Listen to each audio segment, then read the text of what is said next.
now we have another guest. He is also newly appointed, as Judge Sith was, has a little bit more time under his belt in his position.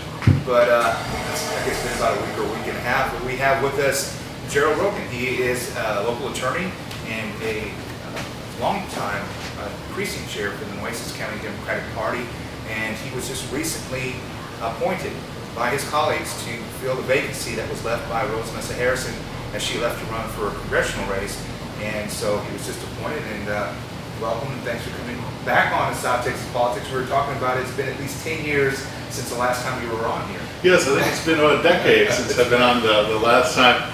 And so thank you. I was elected by my fellow precinct chairs, so it was a great thing for me to, after being a precinct chairman for a couple of decades, to now be in charge of the Nueces County. And I look forward to uniting the party and coming back.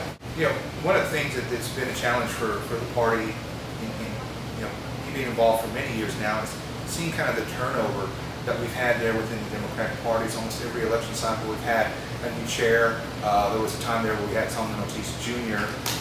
He was in there for 2 terms. Other than that, it was still 1-termers, and then before that was John Bell, who had been there for several terms. But you have a lot to take on. We have to help organize the campaign or the elections, organize the primaries, get your body together with all your Democratic activists, and make sure that the primaries work well. But what's your plan? What's your long-term plan? Is it just 2012, or are you just a caretaker? Is it something that you're going to run for the elected position? How's that working out? Well, I'll be filing this week to be on the ballot to be the chair for the next election cycle. And I'll stay there as long as the voters want me to be chair. But that's my job. My job is to help elect Democrats in Nueces County, both from the courthouse to the White House. And that's what I've been doing in the precinct level for a few decades, and now I'm going to do it at the county level. Well, you had said that you're wanting to unite the party locally. Is there some dissonance in the party, or? Well, a lot of times the Democratic Party, the first thing we do is to form a firing squad would be to form a circle, and it seemed like people would kind of fight over minor issues, and instead of working together. And a lot of people used to say there's not much difference between the Republican Party and the Democratic Party. And this last election cycle at the state level, we really see the differences between the Republicans and the Democrats as far as how it impacts education, how it impacts healthcare, how it impacts elder people, and whether or not we even need a safety net for society. And basically the Democratic Party is going to get back to our roots of working for the working families here in Texas, and not the 1%. Now, for looking at this race, I mean, I know we got to kind of go back to our roots, and we got to try to get some victories, but I mean, I guess you said from the courthouse to the White House, but reality is here in Nueces County, we've taken several hits over the years, but especially in 2010. What is the overall strategy, or what's your vision for the party here locally? I mean, I know you're talking, I agree. I mean, I think the vision includes globally, from local all the way to national, but how do we take back some of those seats? I mean, we lost a JP position that was appointed. Judge Manitow is typically that always has gone Democrat. We lost state reps, of course we have Nicola Devon, Solomon Ortiz Jr., who just filed today, who are running back for state again. And, you know, some different judge positions. How do we as Democrats, or how do you as a new chair coming in, how do we make that happen? How do we transition? I know we compare, but there's still a lot of, I don't know, maybe it's just voters that are maybe upset. You know, do you think we're going to see anything carry on from 2010 into 2012 as far as people being upset with the Democratic Party? Do you think that this blame is going to go everywhere, or is it just going to stick with our party, or maybe go to the Republican Party? Well, I think we have a certain group of people who are just angry, and they want everything for free, and they think that they can get something for nothing, and it doesn't work that way. They've been promised, read my lips, no new taxes. They've been promised all we have to do is cut fraud and waste and everything will be fine. Instead, we have to look at what has been the impact to the working families in Nueces County with their wallets, as far as having the county government run by the Republican Party, what's happened to our tax rates, what's happened to our education, how much more money students have to spend for college, how we now have a two-track education for high school and junior high, where students are separated whether they're going to be able to go to college in the future or not.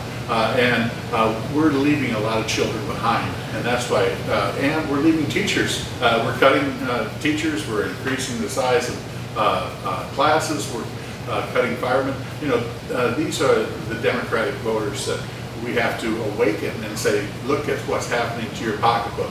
Follow the money. And where does that lead? It leads to being pilfered by the few.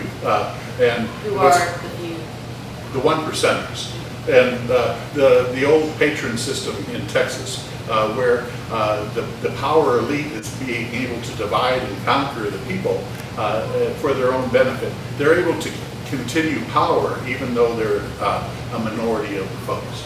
So that would be, again, 1%, that's very broad. Who would be the 1%? Well, the Koch brothers and their followers, the Tea Party people. Are the 1%? Are the 1%. Really? Yes. You know, and the uninformed and the clueless to a certain extent, where they're able to read my lips. Remember how George Bush campaigned on that a few decades ago, and what did he do as soon as he was elected? He raised taxes. And He was also he shouldn't have done that, but he was also promised cuts that never came through either.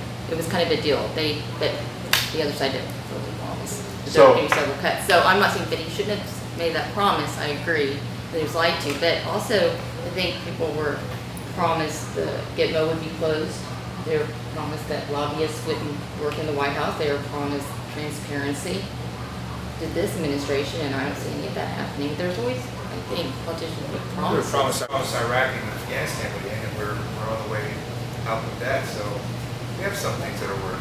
well, I think we should look at the impact of local citizens. You know, all politics are local, and so we have to look at what is happening in local government and to our local citizens in South Texas, and are they better off today with the Republican regime in Texas? Because in the Texas government, it was all designed so Rick Perry would have something to campaign on a national basis, because he wanted to get the nomination for president. But of course, once Rick Perry had to actually debate someone because he wouldn't debate Bill White, we got to see just what an incompetent fool Rick Perry is. And you know, he doesn't even know what the voting age is for people. You know, he didn't realize 18-year-olds could vote. You know, he lived. Do you think he really didn't know that? Or do you think maybe, I mean, we make mistakes, and I think with debates, people misspeak. I mean, you know, we have a president that can't give a speech without a teleprompter.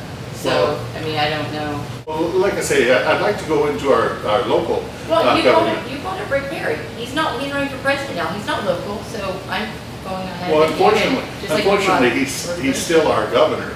Right. He should have resigned. Again, that's statewide. When from- you say local, is that city council, is that county, what? Local, because you're going all Local. over, really.